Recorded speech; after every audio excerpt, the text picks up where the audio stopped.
Okay, the 2016 Honda Civic 2.0 two-door LX, and the best part about this car is the 6-speed manual. Yes! It's almost like manuals are coming back. It's only $19,885. That's perfect. 158 horsepower, 2-liter, 16-valve, 4-cylinder engine, 6-speed manual, hill start assist, electric power assisted rack and pinion steering, Bluetooth audio, Bluetooth USB, Bluetooth hands-free link, air conditioning, and it's auto air conditioning. This is a deal. This is a bargain. This I like. And it even has a standard key.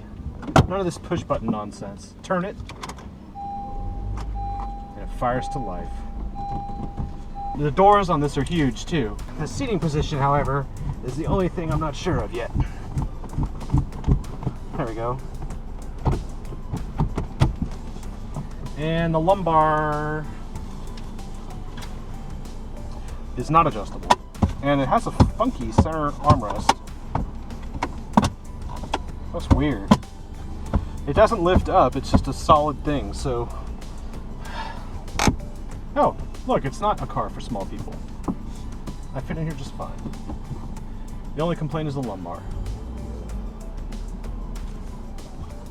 God, I love manuals. So off the bat, I'll tell you, I'd rather have this than the Mazda 3. It's just 10 grand less than a Mazda 3, and probably 5 times more fun. Oh wow, it's got 2 levels here in the center console. I see USB down there. It's good to have. Power windows. Okay, the clutch will take a little bit of me getting used to. This is nice.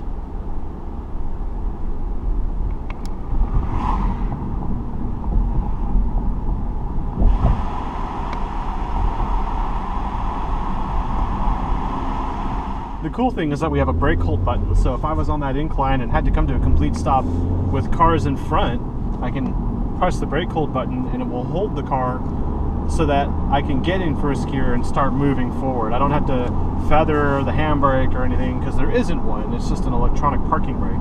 But the beauty of the electronic parking brake is that it automates the use of the handbrake for accelerating. And the clutch is nice. I actually think, yeah, I dare say it, the clutch on this feels better than the clutch on the Volkswagen Golf R. The best clutch so far today has been the Mazda Miata. That thing, I want to go back in it so bad.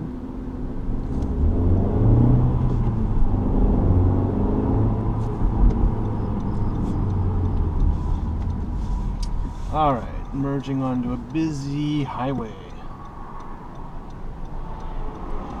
I do wish cars had sunroofs. It'd be nice to open that up and get some fresh air in here.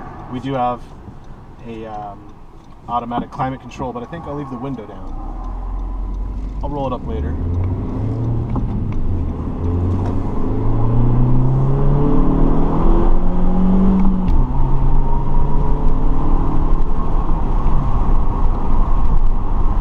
It's not terribly fast. I like the auto up feature. The 3 is faster, but it costs 10 grand more, and I don't think it's going to be as fun as this thing. This may seem slow, but I don't know. One thing is that the air speed is not high enough in here. Oh, the AC button. No one... What? There you go. Oops. So there's an AC button, and it toggles between AC on or AC off. Alright. I'll admit the driving position is a little awkward for someone my size. I do want more lumbar support.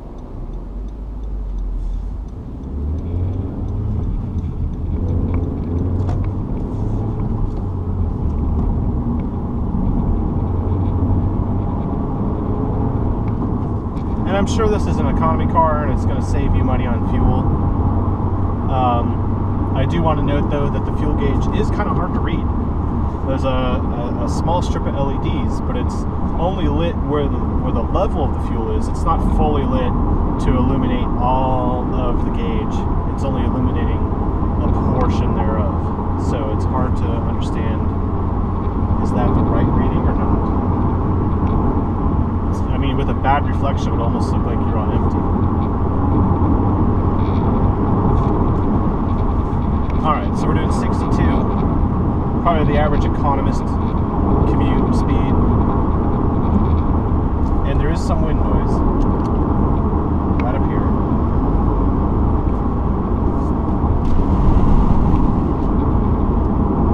Yeah. It's not bad, but it's going to be noticeable on the freeway. And the AC doesn't seem to be working strongly enough. So keep that in mind. And it's only 63 degrees out. So I'm actually sweating in here. So is the AC broken, or is it just the typical Honda AC, a very, very weak AC? There's an econ button. Maybe that's my problem. Oh, there was an econ button that was on. All right.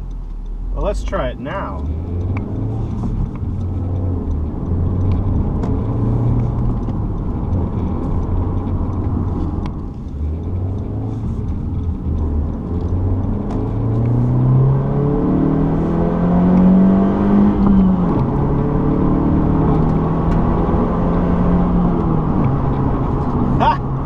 Oh, this thing needs a pipe on it. Then it would be fast and furious.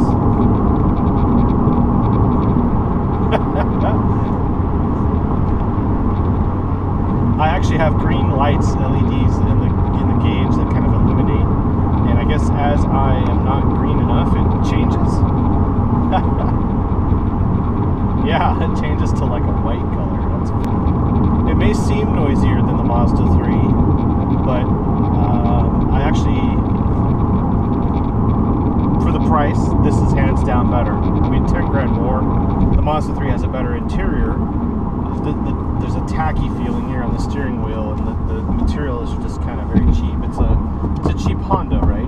But, and I mean cheap in a good way with this car. It's not like overpriced cheap, like you got screwed. If you got to commute, this is the one.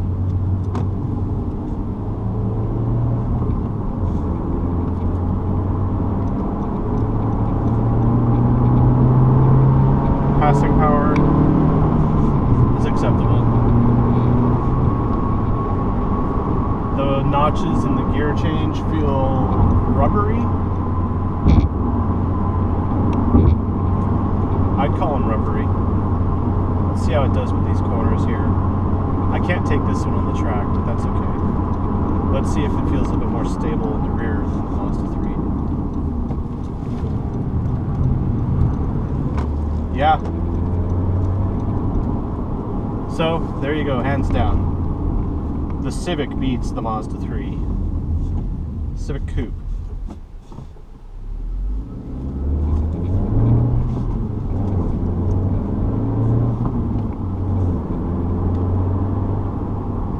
And you know, it's important to have young people understand how to drive a stick. And for $19,000 and change, you can't go wrong with something this price and a warranty.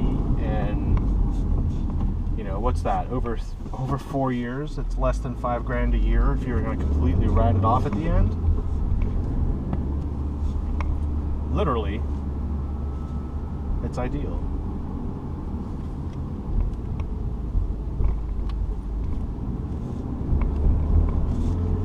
And here I am at the Texas Motor Speedway. Here's the tunnel.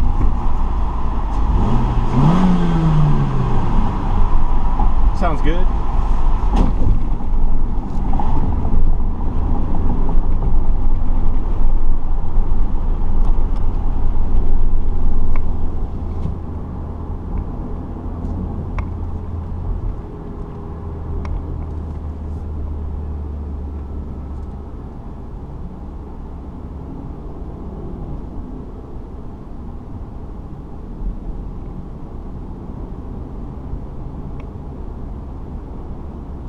Well, there you have it. The ideal commuter car and the ideal first driver's car. A base Honda Civic Coupe. Love it. Thanks for watching.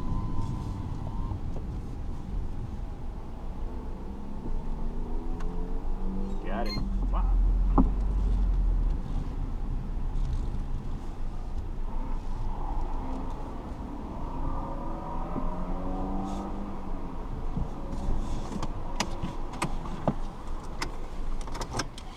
And here's what the key looks like.